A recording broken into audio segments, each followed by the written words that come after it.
Star plus के serial ये रिश्ता क्या कहलाता है में फाइनली वो मोमेंट आ चुका है जहाँ पर अगर एक तरह से देखा जाए तो किसी की गलती नहीं है, ना अरमान की, ना रूही की, ना अभीरा की। लेकिन सिचुएशंस ऐसी क्रिएट हो रही है जहाँ पर अभीरा अकेली पड़ रही है क्योंकि रूही प्रेग्नेंट है, इसलिए अरमान पहली प्रायोरिटी रूही को देता है, रूही के इमोशंस को देता है, उसकी हेल्थ को देता है। और इस सब में अभीरा कैसा फील कर रही है इस बात का अरमान को रियलाइजेशन तक नहीं है।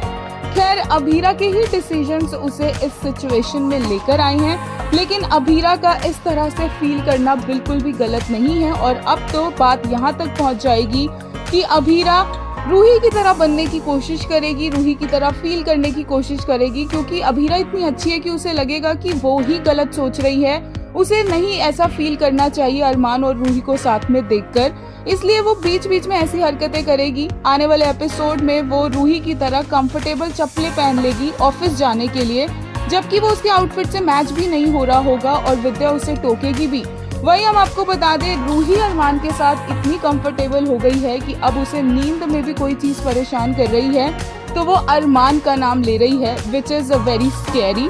क्योंकि रूही इस तरह से अरमान का नाम ले, ये बहुत ही ज्यादा गलत है, क्योंकि रूही और अरमान का वैसा रिश्ता नहीं है। और इस बात का एहसास रूही को भी होगा और उसे गिल्ट भी होगा कि वो ऐसा कैसे कर सकती है, वो रोहित को कैसे भूल सकती है, जो ऑलरेडी हमें आज के एपिसोड में देखने को मिला भी।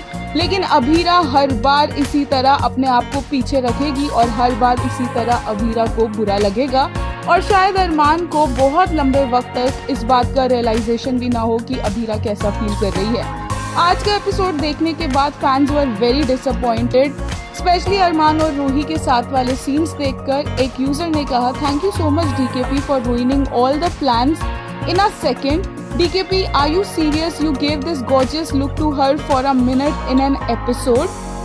एक और यूजर ने कहा, अरमान also shouldn't be blamed, at least for now he didn't do anything wrong as per me.